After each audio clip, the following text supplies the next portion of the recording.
무엇을 믿을 것인가는 굉장히 중요합니다. 우리가 믿음으로 삽니다.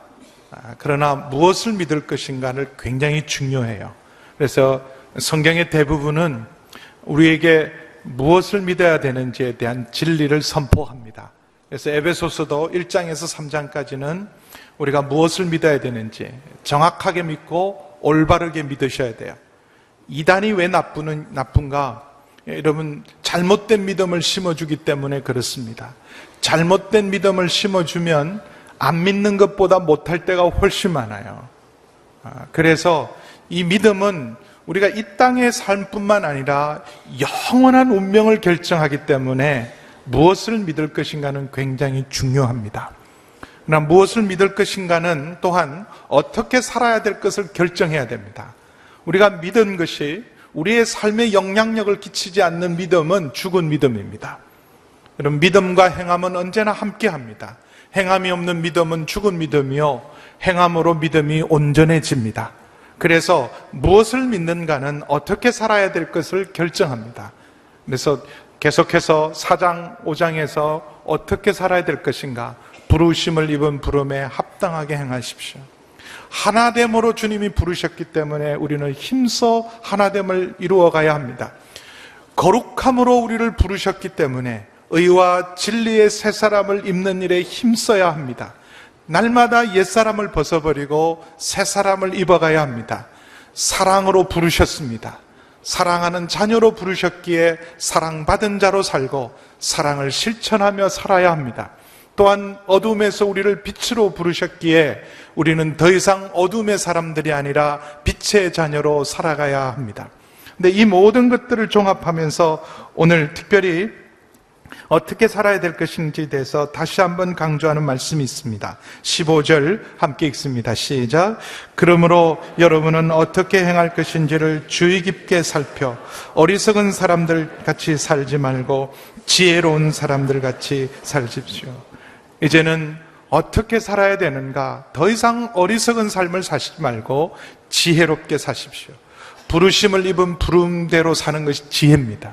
거꾸로 말하면 여러분, 부르심을 입은 부름대로 살지 못하는 것이 어리석음이에요.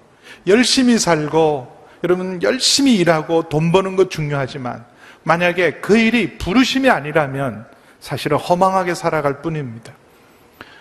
부르심을 입은 그 부름에 합당하게 사는 것이 참된 지혜이기 때문에 우리는 무엇을 행하든지 깊이 생각해야 합니다.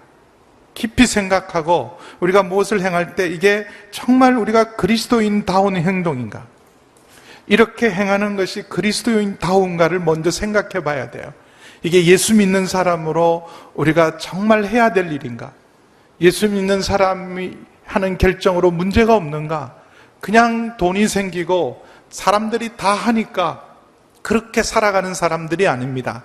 되는 대로 살아가는 사람이 아니라 생각 없이 살아가는 사람이 아니라 우리는 깊이 생각하고 살아야 돼요. 이것이 합당한 삶인가? 예수 믿는 사람으로, 하나님의 자녀로, 사랑받는 자녀로 합당한 삶인가?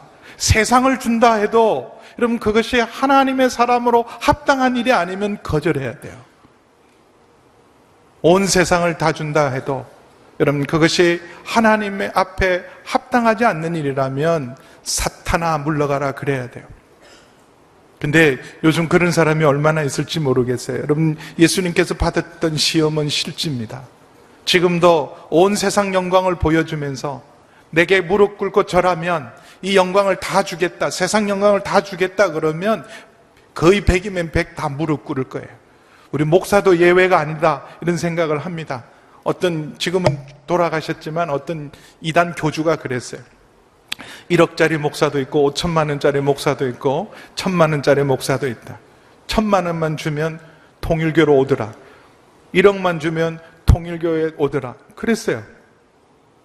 그러나 여러분, 우리는 세상을 다 준다 해도 이것이 하나님의 사람으로 합당치 않으면 단호하게 거절하는 사람들, 생명의 길로, 진리의 길로 걷는 사람들이 우리들입니다. 그래서 우리는 아무리 바쁘고 정신없이 우리를 이끌어가는 세상 속에서도 정말 묵상하고 그리고 큐티하며 살아야 돼요. 지난번에 우리 이재원 목사님 설교하실 때 검색하느라 사색하지 않는다 그랬어요. 이 검색만 있지 사색이 없는 시대. 엄청난 속도의 시대예요. 얼마나 속도가 빠릅니까? 지금 있는 속도도 정신을 차릴 수 없는데 더 빠르게. 그래서 무슨 다시 전화기도 또 새로 스마트폰도 날마다 계속해서 새로운 스마트폰이 나와요. 더 빠른 속도. 그래서 뭘 어떻게 해요? 그 빠른 속도가 우리의 삶을 정말 풍성한 삶을 주고 인격적이 되고 그리고 우리의 만남이 정말 복된 만남인가? 저는 페이스북도 하지 않고 트위터도 하지 않고 인터넷도 아무것도 안 합니다. 그래서 저한테 보내셔야 별로 도움이 안 되세요. 응답을 못 받으세요. 그냥 찾아오세요. 그냥 저하고 얼굴 보고 만나지. 물론 필요합니다. 이 시대에 꼭 필요해요. 전도를 위해서도 필요하고, 여러분 자주 못 만나고 멀리 있는 사람하고 연락하는 일 참 필요합니다. 그러나 여러분 그것으로 모든 만남과 관계를 세우는 일은 어리석은 거예요. 얼굴과 얼굴을 맞대고 우리가 서로 피부를 부딪히면서 더불어 함께 밥도 먹고 그렇게 해서 만남의 시간들을 이루어가야 돼요. 적어도 우리는 믿음의 사람들은 이런 아름다운 공동체가 있으면 거기다가 너무 시간을 쏟으면 안 돼요. 만나면서 찬양하고 예배하고 교제하고 봉사하고 전도하고 그러면서 하나님 앞에 여러분 생각 없이 살아가는 사람들이 아니라 어떻게 행할지를 주의 깊게 살피는 지혜로운 여러분 되기를 축원합니다. 지혜는 속도로는 절대로 안 생깁니다. 지혜는 멈춰야 돼요. 지혜는 여러분 아무리 지식을 풍성하게 넣어도 그 지식이 우리를 지혜롭게 하는 것이 아니라 여러분 하나의 지식을 가지고도 멈추고 묵상하고 그리고 하나님 앞에 큐티할 때 진정한 지혜가 자랍니다. 큐티할 수 없을 만큼 바쁘다면 잘못된 거예요. 세상에 아무리 큰 일을 하고 위대한 일을 하더라도 단 30분이라도 머무는 시간이 없고 30분이라도 묵상하는 시간이 없고 30분이라도 큐티하는 시간이 없이 바쁜 일은 그건 제대로 된 일을 못합니다. 사실은 더 중요한 결정을 할수록 정말 많은 일을 처리할수록 더 깊이 생각하고 묵상하고 하나님 앞에 머물 줄 알아야 돼요. 그래서 큐티 시간 양보하지 않기를 축원합니다. 이렇게 그래야 지혜로운 사람이 될 수 있습니다. 또 하나 우리가 지혜로운 사람의 또 하나의 특징이 16절입니다. 16절 함께 읽습니다. 시작. 세월을 아끼십시오.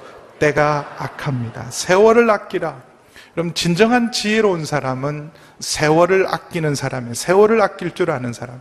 시편 90편 12절에 모세가 이렇게 말합니다. 우리에게 우리의 연수를 계수하는 것을 가르쳐 주십시오.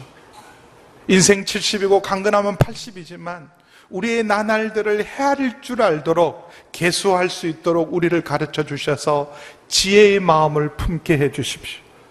여러분 세월을 소중히 여기고 시간을 소중히 여기는 사람들, 그 사람들이 진정 지혜로운 사람입니다. 사람들은 돈이 귀한 줄은 알아요. 그래서 돈 관리는 참 잘합니다.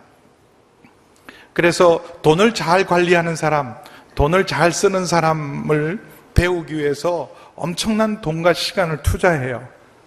워렌 버핏하고 밥 한 끼 먹는데 몇 억씩 내야 돼요. 그냥 밥 한 끼 먹는데 몇 억씩 내야 돼요.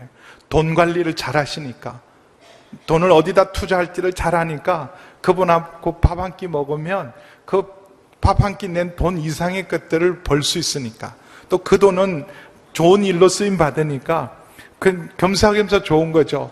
그 돈이 좋은 일도 쓰이고 그 돈 이상의 효과가 있으니까 그렇게 엄청난 돈을 내면서 몇 억씩 돈을 내면서 한 끼 밥을 먹습니다. 그러나 돈 관리보다 더 중요한 게 있습니다. 그것은 시간을 지혜롭게 사용하는 시간을 잘 관리하셔야 돼요. 우리는 지금 돈 벌기 위해서 무한한 시간을 쏟습니다. 그러나 돌이켜 생각해 보면 만약에 내게 주어진 시간이 오늘 하루라면 그 많은 돈이 다 무슨 소용이 있겠습니까?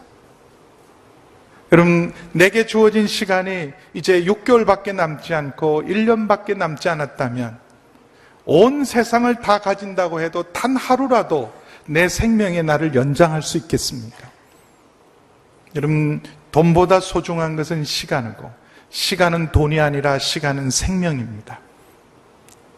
여러분, 우리가 많이 남고 엄청나게 시간이 있는 것 같지만 사실 우리 인생은 다 모래시계예요. 모래시계. 다 지나가는 시간들입니다. 한번 지나가면 붙들 수도 없고 돌이킬 수 없는 시간을 쓰고 있는 거예요. 돈을 아끼는 것 이상으로 세월을 아낄 줄 아는 사람이 진정한 지혜자입니다. 근데 세월은 어떻게 아끼는가? 여러분, 돈을 아낄 때는 돈을 안 쓸 수 있어요. 근데 시간은 지나가는 시간이고 붙들 수 없는 시간이기 때문에 안 쓰는 게 불가능합니다. 시간을 저축할 수가 없어요. 시간을 안 쓰고 모을 수 있는 방법이 없습니다. 그러면 시간을 잘 사용하라는 말은 여러분, 시간을 올바른 대로 우선순위에 따라 더 의미 있고 가치 있는 일에 시간을 잘 사용해야 합니다. 대부분 보면 열심히 살았지만 지난 6개월 동안 내가 뭐 했나? 잘 돌아보세요. 벌써 7월 달입니다. 하는 사이에 7월 달이 왔어요. 그러면 한 번 더 하면 12월 달입니다. 송구영신 예배 드릴 거예요. 그렇게 그럼 바쁘게 달려왔는데, 열심히 달려왔는데 잘 생각해 보십시오. 그렇게 달려온 시간 내가 뭐하고 살았나?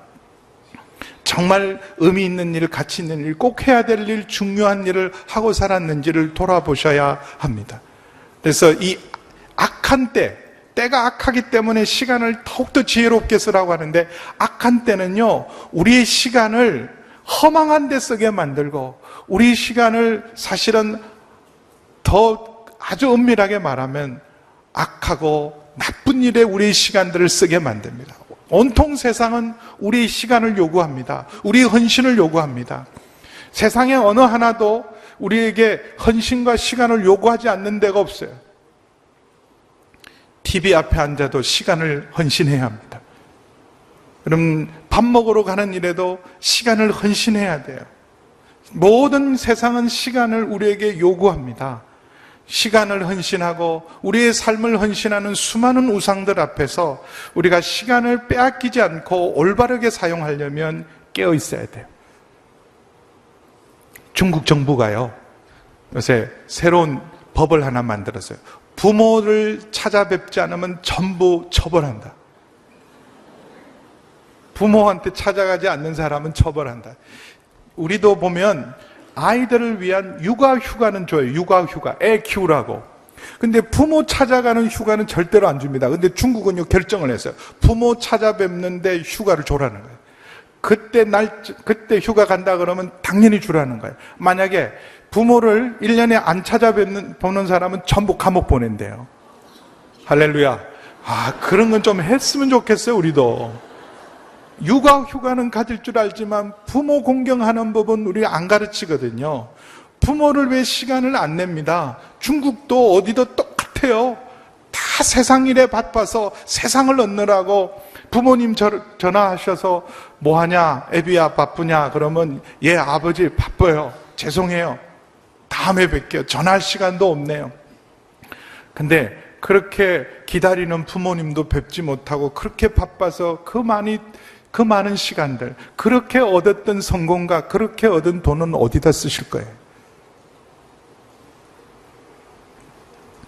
여러분, 만약에 바빠서 세상을 얻기 위해서 우리가 예배드리는 시간, 기도하는 시간, 말씀 앞에 있는 시간, 하나님 앞에 있는 시간을 드릴 수 없다면 그때는 악한 시대입니다. 성경에 어리석은 부자 얘기를 참 많이 나옵니다. 근데 어떤 부자도 여러분 세상적인 기준으로 보면 어리석은 사람은 부자가 될 수 없어요. 부자 그냥 되는 거 아닙니다. 왜냐면 누구보다도 지혜롭고 열심히 일하고 그리고 다르기 때문에 부자가 되는 거예요. 그냥 되는 법 없습니다. 근데 성경은 유독 여러분 어리석단 말이에요. 어리석은 부자. 전형적인 어리석은 부자 한 사람이 자기가 이렇게 농사를 짓고 올해 얼마만큼 수확을 할 것이다 계획을 하고 창고도 만들었는데 자기 생각한 것 이상으로 더 풍성한 풍년이 들었어요. 그래서 창고가 지어놓은 창고가 모자라서 더 창고를 만들고 쌓아도 쌓을 수 없을 만큼 풍족해졌어요. 그러면서 내 영혼아 이제 이렇게 많이 거뒀으니 내 영혼아 이제는 쉬고 놀라 그렇게 말합니다. 근데 그 밤에 하나님 데려가세요. 여러분, 세상을 얻느라 여러분 영혼을 준비하지 않았다면, 세상 것 때문에 시간을 다 써서 영원한 삶을 준비하지 않은 것은 어리석음입니다. 여러분, 땅의 시간, 100년밖에 안 되는 모래시간 같은 시간이지만 너무나 소중한 시간이에요. 이 땅의 시간이 영혼을 결정합니다. 여러분, 여기서 보내는 이 시간, 어떤 사람에게는 30년, 어떤 사람에게는 90년, 100년이 주어지지만 그 시간 동안, 주어진 시간 동안이 우리의 영원한 삶을 결정하는 거예요. 그러므로 이 땅의 삶은 영혼을 준비하는 삶이 되어야 가장 지혜로운 삶입니다. 만약에 세상을 얻기 위해서 모든 시간을 다 써서 여러분 정작 준비해야 될 영혼을 위한 시간을 아무것도 투자한 적이 없다면 우리는 어리석은 사람이 될 겁니다. 여러분, 바빠서 예배 드릴 수도 없다면, 예배 드리러 와서도 지금 시계를 보고 다음 스케줄을 체크하고 있다면 우리는 세상의 종이에요. 이집트에서 노예살이 하던 이스라엘 백성과 다를 게 하나도 없어요. 하나님 앞에 예배 드릴 시간, 하나님 앞에 머물 수 있는 시간, 그 시간도 드릴 수 없을 만큼 이집트는 계속해서 노동을 강요했습니다.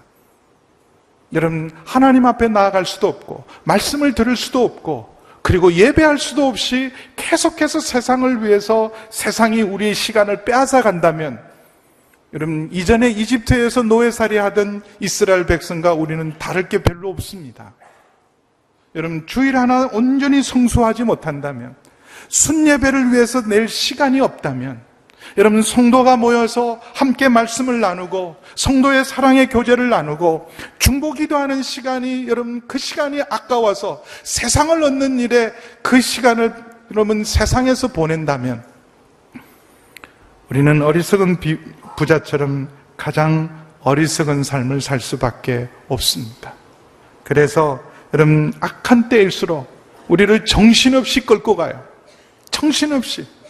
그래서 내가 지금 뭘 하고 있나, 어디로 가고 있나 생각할 틈도 없이. 운전은요, 적어도 내비게이션이라도 있잖아요. 근데 우리 인생은 내비게이션도 없어요. 내비게이션을 켜놓고 가도 어떨 때는 길 잘못 들지 않습니까? 길 잘못 들을 때 내비게이션 그래도 재탐색이라도 할 수 있죠. 근데 우리 인생은요, 지금 내비게이션도 없이 그냥 바쁘기만 해요. 그냥 바빠서 계속 달리기만 해요. 그리고 한 번도 재탐색할 시간도 없이. 어디 와야 재탐색이 될까요? 그래도 하나님 앞에 머물고 예배하는 자리에 머물고 말씀 앞에 머물러야 재탐색이 되는 거예요. 이거 지금 내가 어디서 왔나? 지금 어디를 향해 가고 있는가? 지금 내가 어디에 있는지를 하나님 앞에, 말씀 앞에 설 때 비로소 우리는 방향 감각을 회복할 수 있습니다. 여러분은 지혜로운 분이세요. 하나님 앞에 시간을 드릴 줄 아는 사람은 지혜로운 분이십니다. 근데 이 시간에 와서도 딴 생각하지 마세요. 예배 끝나면 또 다음 일 때문에 분주하게 예배를 정리할 생각하지 않기를 바랍니다. 그리고 무엇보다도 우리가 시간을 드려야 될 일이 17절 함께 읽습니다. 함께 시작. 그러므로 지각 없는 사람이 되지 말고 주의 뜻이 무엇인지를 분별하십시오. 우리가 이 세상에 우리를 막 이렇게 강요하고, 영어로 표현하면 드리븐, 끌고 갈 때요. 우리를 막 끌고 갈 때, 정신없이 끌고 갈 때, 우리가 정신을 바짝 차리고 시간을 우선순위로 드리고 먼저 구해야 될 것은 주의 뜻을 분별하고 주의 뜻을 위하여 우리의 시간을 써야 합니다. 내 뜻과 내 계획을 이루는 것도 중요하지만 여러분, 진정한 성공은 내 뜻과 내 계획을 이루는데 진정한 성공이 있지 않습니다. 열심히 살았어요. 내가 계획하고 그리고 정말 내가 뜻한 바를 이루었습니다. 그러면 그래서 정말 만족이 올까요? 바쁘게 살고 뭔가를 이루었지만 그러나 그 바쁜 삶 때문에 얼마나 많은 걸 잃어버립니까? 건강도 잃어버리고 인간관계도 잃어버리고 심지어 가족과 자녀들마저 잃어버릴 때가 많습니다. 저는 하 목사님 말씀 지금도 생생하게 기억해요. 바쁜 아버지는 나쁜 아버지다. 거꾸로 또 적용해보면 바쁜 목사는 나쁜 목사야. 그렇잖아요. 그래서 괜히 성도님들 그래요. 목사님 바쁘시죠? 그러면요, 요즘은 저 안 바쁜데요. 그래요. 안 바쁜데요. 아니, 연락도 안 해보고 바쁘다 그러지 마시고 한번 해보시라니까요. 일단 해보시고, 아유, 목사님 얼마나 바빠서 연락 안 했습니다. 아니, 해보시라고요. 해보시라고. 물론 우리 교회가 작은 교회가 아닙니다. 많은 일들이 있기 때문에 사실은 굉장한 시간들이 들여져야 합니다. 그럼에도 불구하고 여러분, 우리 영혼을 지킬 수 있어야 돼요. 바쁜 목사는 나쁜 목사입니다. 바쁜 아버지는 나쁜 아버지입니다. 저는 한 목사님 말씀이 귀에 쟁쟁해요. 아마 당신 스스로도 그 말씀을 늘 하시면서 스스로에게 당신도 자식에게 재갈을 물리셨을 거예요. 내 뜻, 내 계획을 이루는 것이 아니라 주의 뜻을 이루는 것, 주의 뜻을 깨닫고 주의 뜻을 이루는 것이 진정한 성공입니다. 우리가 우리 인생 이 땅에서 마지막 날에 다 이루었다, 선한 싸움 다 싸우고 달려갈 길 다 달리고 믿음을 지켜서 다 이루었다고 말할 수 있으려면, 여러분, 내 뜻과 내 계획을 이룬 것으로는 다 이루었다 말하기 어려워요. 솔로몬은 자기가 마음 먹고 계획한 일을 다 해봤어요. 그러나 그가 다 이루고 난 뒤 깨달은 게 하나 있습니다. 허망한 거예요. 헛되고 헛되는 거예요. 그래서 그의 전도서의 마지막 결론이 뭡니까? 마지막 결론은 헛되다가 아니에요. 내 열심히 나를 위해 살아봐도 허망한 삶이니 이래 결국은 들었으니 하나님을 경외하고 그 뜻을 행하는 것, 그것이 진정한 인생의 본분이요 성공이라고 우리에게 가르쳐주고 있습니다. 여러분, 하나님의 뜻을 분별하기 위해서 날마다 여러분 자신을 산제사로 드리기를 축원합니다. 그게 지혜로운 삶이에요.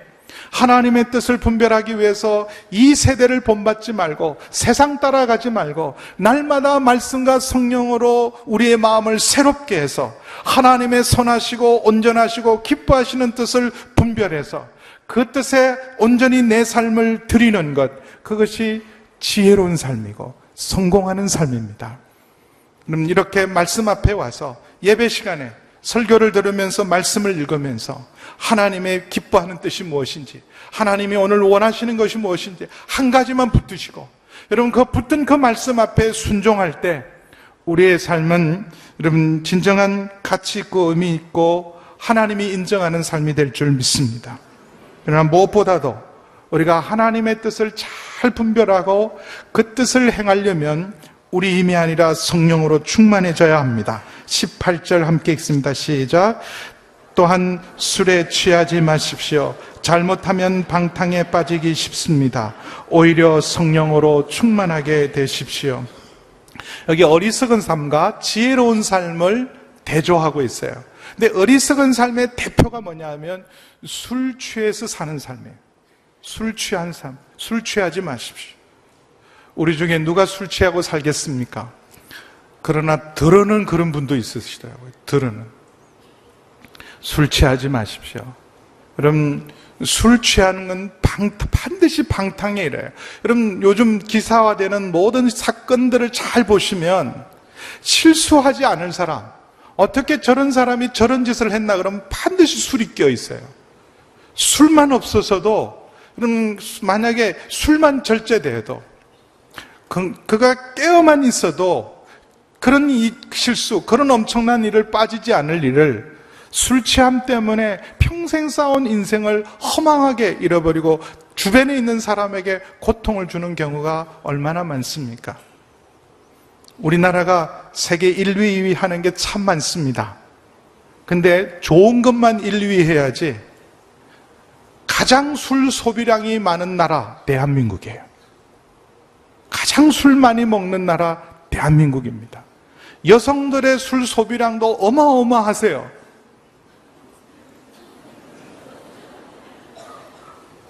대학가에 가면요, 대학생들 보면 그냥 주당들이에요. 다 주당들입니다. 얼마나 술들을 많이 먹는지. 물론 스트레스가 극심해서 먹기도 합니다. 그리고 이래요. 세상이 너무 힘들잖아요. 무슨 재미로 살아요? 술도 안 먹으면. 여러분, 술 먹으면 재미있는 거 아니에요. 목사님 먹어보셨어요? 먹어보지는 않았지만 가끔 비행기 타다가 저기 포도주 한 잔쯤은 해요. 들키기도 하고 이제 제가 말씀드렸잖아요. 비행기 타서 너무 피곤해지셔서 이거 먹으면 잠을 잘 수 있을까 먹었더니 두 가지 일이 일어났어요. 하나는 막 가슴이 너무 뛰어가지고 잠을 못 잤어요. 그리고 또 하나는 지나가던 그 성문 자매가 목사님 한 잔 더 드릴까요? 그래가지고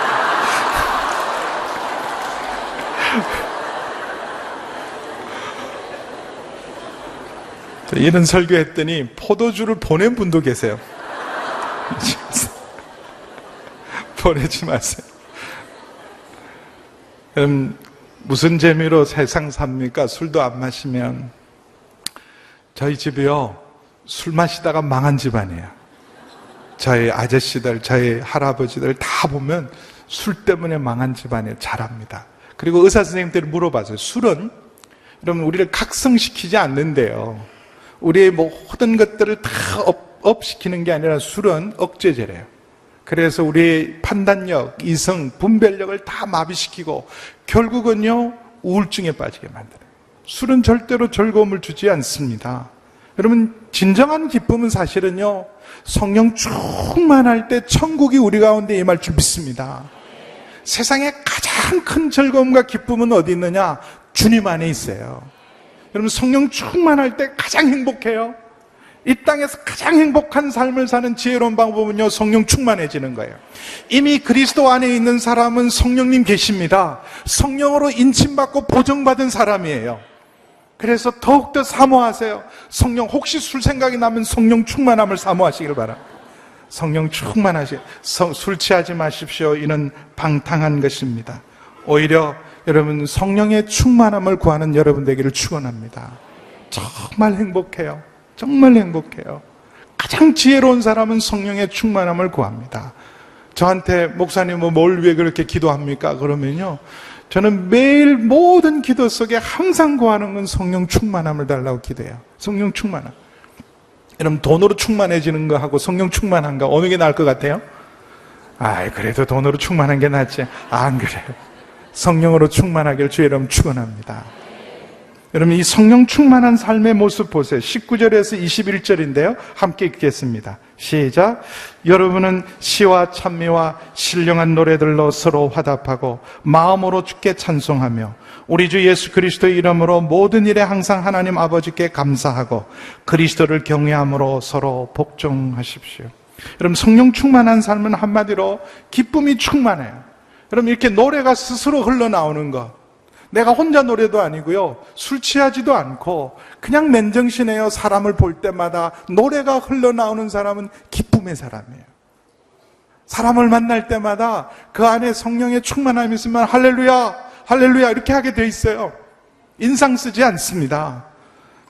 그럼 이쁜 얼굴 그리고 멋있는 얼굴인데 다 그 인상 가지고는 안 되세요. 죄송하지만 볼 때마다 할렐루야, 나는 할렐루야 아저씨입니다, 나는 할렐루야 아줌마입니다. 볼 때마다 이런 시와 그리고 신령한 노래와 찬양으로 서로 화답하고 성도들끼리 서로 화답하고 모여서 함께 찬양하는 이것이 천국이에요. 그리고 성령 충만해지면 찬양이 달라져요. 제일 안타까운 사람은요 찬양할 때 멀뚱멀뚱 앉아 계시는 분들 얼마나 안 된지 몰라요. 여러분, 그게 그냥 본인이 마음을 닫고 입술을 닫고 있는 게 잘 안 되시는 거예요. 근데 정말 은혜를 받고 성령 충만하면요 하나님을 찬양하는 기쁨보다 더 큰 기쁨이 없어요. 여러분, 감옥 속에도 찬양할 수 있어요. 여러분, 그 찬양의 힘은 사랑하는 사람을 이런 장례식의 자리에도 찬양할 수 있는 힘은, 믿음의 사람, 성령의 사람들은 여러분 장례식 앞에도 절망 앞에도 찬양할 때 여러분 절망의 문이 열리고 하나님 죽음의 문이 열리고 우리의 삶 속에 기적이 일어날 줄 믿습니다. 그리고 또 하나, 성령 충만한 사람 특징은 감사하는 사람이에요. 감사하는 사람. 우리 주 예수 그리스도의 이름으로 모든 일에 항상 하나님 아버지께 감사하고, 입만 열면 원망하고 불평하고, 입만 열면 남을 험담하고 비판하고 부정적인 입술이, 이런 찬양의 입술, 감사의 입술 되는 것은 우리 속에 주님이 계시고 성령님이 계시기 때문에 찬양하고 감사할 수 있습니다. 여러분, 가만 생각해보면 주님의 이름으로 감사할 게밖에 없어요. 이미 우리는 은혜 받은 자입니다. 이미 갚을 수 없는 은혜와 사랑을 받은 자예요. 주님께서 우리를 위해 모든 것을 다 이루어 놓으셨어요. 다 이루셨다는 말을 믿으세요. 그러면 감사할 것밖에 없는 거예요. 감사합니다. 그래서 성령 충만한 사람은요, 기도가 바뀌어요. 기도가. 사실 21절은 단순한 감사가 아니라 모든 일에 우리 주 예수 그리스도의 이름으로 항상 하나님 아버지께 감사하는 것, 예수님의 이름으로 하나님 앞에 감사하는 건 기도예요. 기도가 바뀌는 거예요. 뭘 요구하는 기도, 간구하는 기도도 필요해요. 해야 돼요. 그러나 우리 기도가 할 때마다 감사가 넘치는 여러분 되기를 축원합니다. 여러분, 감사가 기적을 가져옵니다. 감사가 우리의 인생의 문을 열 줄 믿습니다. 찬양과 감사야말로 여러분, 우리 삶에 다가오는 어떤 시련과 도전을 넉넉히 이길 수 있는 하나님의 영적인 무기예요. 감사하십시오. 찬양하십시오. 그리고 무엇보다도 마지막으로 그리스도를 경외함으로 서로 복종하십시오. 여러분, 성령의 사람이 아닌 그냥 육신적인 사람은 다 교만합니다. 다 자기 주장이 있고 고집이 있고 다 지배하고 주장하려고 그래요. 다 내 뜻대로 돼야 돼요. 내가 왕이 돼야 되고 내가 다 대장이 돼야 되고 내 말대로 다 되기를 원합니다. 그래서 여러분, 함께 있으면 정말 더불어 함께 살기가 참 불편하고 힘들어요. 그러나 성령의 사람은 여러분, 모든 사람과 더불어 함께 할 때 평화의 사람이 되고, 그리고 성령 충만한 사람은요, 모든 사람이 함께 일하기를 원해요. 왜냐하면 겸손하고 온유하고, 그리고 무엇보다도 순종의 사람입니다. 순종의 사람. 내가 성령 충만한지 안 한지를 알려면 내가 말을 잘 듣고 있나 안 듣고 있나 보시면 돼요. 하나님 말씀도 잘 들어야 되지만 사람 말도 들을 줄 아는 사람이 성령 충만한 사람입니다. 여러분, 정말 성령 충만하면요, 일하기가 쉬워요. 일하기가 편해요. 회의하기도 싫어요. 내가 누군데 이런 소리 잘 안 합니다. 내가 목사인데 이런 소리 안 해요. 내가 온누리교회 몇 년 다녔는데 이런 소리 안 합니다. 내가 순장인데 이런 말 안 해요.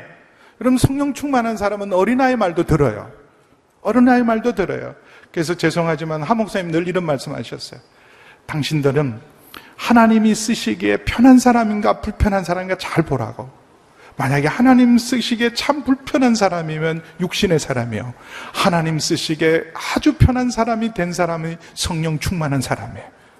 여기 있던 분을 이것 좀 해주세요 그럴 때 예, 하나님께서 이 일을 원하십니다 그러면 예, 토달지 않고 예, 순종할 수 있는 사람. 무엇보다도 여러분, 여기는 성령을, 그리스도를 경외함으로 서로 복종하는 것, 성령 충만한 삶입니다. 그래서 이렇게 성령 충만한 삶, 성령 충만한 공동체가 있을 때, 그 다음 여러분, 남편과 아내의 관계, 자녀와 부모의 관계, 그리고 직장과 사회의 관계 속에서 진정한 천국을 이룰 수 있습니다. 여러분, 무엇보다도 지혜롭게 행하시기를 축원합니다. 여러분, 세월을 아끼십시오. 무엇보다도 주님의 뜻을 위해 우리의 삶을 드리기를 축원합니다. 그 일을 위해서라면 성령으로 충만하십시오. 여러분, 성령 충만할 때 우리 삶에 기쁨이 넘치고 찬양이 넘치고 감사가 넘치고 무엇보다도 겸손하게 순종하는 사람이 될 줄 믿습니다. 그리고 혹 성령 충만을 회복하기를 원하십니까? 그러면 찬양하십시오. 전심으로 찬양해 보십시오. 전심으로 예배 드려 보십시오. 성령을 회복하기를 원합니까? 충만하기를 원합니까? 여러분, 감사해 보십시오. 전심으로 하나님 앞에 감사해 보십시오. 그리고 무엇보다도 여러분, 성령 충만하기를 원하십니까? 순종의 사람이 되십시오. 그러면 다시 성령이 회복될 줄 믿습니다.